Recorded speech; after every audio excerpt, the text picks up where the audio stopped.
e phan kang ho na la ar chu long le pin lang la son bir the a tang do a e kar jong ke jong ji a phan che pi de na me tha e thi a phan hai si thu thu hom guru a da pra de hem thu thu thu lo Thurtang lo theri phan hai si alang ni hallelujah Thurtang lo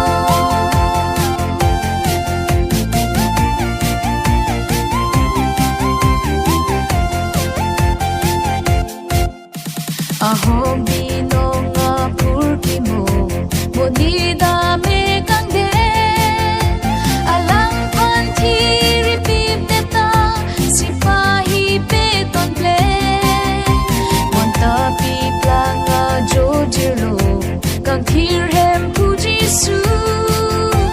arlong ang ha bing pu dang si kai ke a phan ring thu de hem pu thu thu lo Thurtang lo theri phan hai si alang li hallelujah Thurtang lo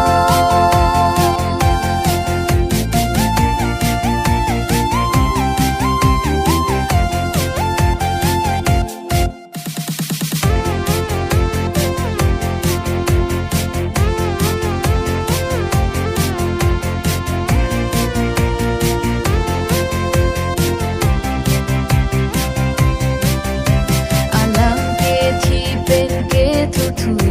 pe bleng me thang ala thur thu po ning the klom ala alang koi atuma no su pi ka vi pe na jo elang tang lo e pha alang men anong lu no na bir ta me pa che tha de hem pu thu thu lo Thurtang lo theri phan hai si alang li hallelujah Thurtang lo